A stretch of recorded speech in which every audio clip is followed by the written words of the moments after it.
Дэлхийн түүхэнд Яалтын гэрээ гэдгээрээ тодорч үлдсэн энэ гэрээтэй холбоотой үнэн худал нь мэддэхгүй баримт толлоо. Чан Кайшид зөвлөлтийн удирдагч Сталин Монгол улсын газар нутгийг одоо байгаа хэмжээгээр нь хүлээн зөвшөөрөхийг тулган шаардаж саналаасаа босож байсан түүхэн юм а. 1945 оны 10 дугаар сарын 20-нд болсон санал асуулгын дүнд дундад иргэн ус манай тусгаар тогтнолыг бүрэн утгаар нь хүлээн зөвшөөрсөн нь түүхэн ач холбогдолтой юм а.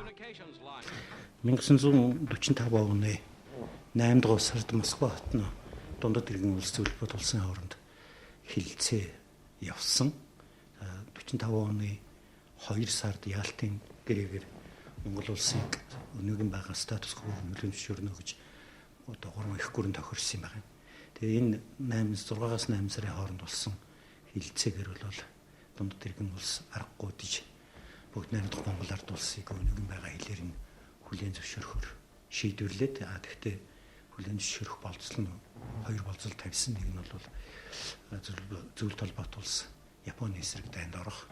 За ингээд хятадыг чөлөөлөхийг үлсэд Монгол улс мэдгэдэггүйц хувь нэмэр оруулах ийм нэг болцол тавьсан. Хоёрт нь бол Монголын одоо иргэдийн дунд санал асуулгыг явуулж тусгаар улс байхаа одоо иргэдийн хүлээн зөвшөөрсөн тохиолдолд энэ санал асуулгын дүнгээр бүгд найрамдах Монгол ард улсыг хүлээн зөвшөөрнө гэсэн ийм болцол тавьсан байна.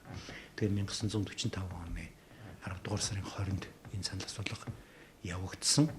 Энэ бол одоо Монгол улсын хэмжээнд асар том тусгаар тогтнол юм баяр хэлбэртэй явж өнгөрсөн байдаг. Нийтдээ 480 мянган хүн санал асуулганд оролцож 100% саналаар тусгаар улс байна гэдгээ хүлээн зөвшөөрсөн байдгийг.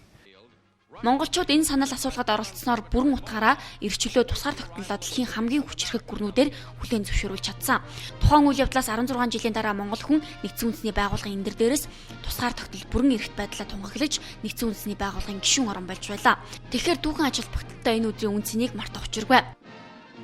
Гэрээ бол энийг бол тусгаар тогтнолын өдөр гэхээс илүү Монгол улсын ив санааны ив нэгдлийн өдөр гэж хэлмээр байдаг. Өөрөөр хэлбэл тусгаар тогтнолынхаа төлөө бид ив санаа, ив нэгдлээрээ баталгаажуулсан өдөр гэж хэлэх би дуртай. Манай үзэгчид санаж байгаа бол 1924 оны 5 сард байгуулагдсан зөвлөлтийн гэрээний дагуу Монголыг бол дундад иргэн улсын мууч гэж хүлээн зөвшөөрсөн байсан. Тийм болохоор зэрэг эдгээр Монгол улс одоо де факто тусгаар улс яваад исэн боловч яг хууль эрх зүйн, олон улсын хууль эрх зүйн үүднээс авч үзэх юм бол хятадын нэг хэсэг, хятадын нэг мууч гэж ойлгогдож явж ирсэн байхгүй. Тэгээд энэ 45 оны дайны үеэр манай тусгаар тогтнолыг бас баталгаажуулах ажлыг бол Сталин хийсэн гэдгийг бас хэлэх нь зүйтэй гэж бодож байна.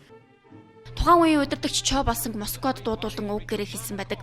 Хэрэв Монгол улсын тусгаар тогтнолыг одоо байгаа хэлээр нь хүлээн зөвшөөрөхгүй бол Япончуудтай өөрсдөө учраа олоорой гэж Сталин дундад иргэн улсын удирдагчдыг шахсан. Үүнийх нь харууд монголчууд өөрсдөө санал асуулгаа хүлээн зөвшөөрвөл бид хүсэлт ёсоор хүлээн зөвшөөрье гэсэн нь өнөөдрийн тусгаар тогтнолын үнц юм а.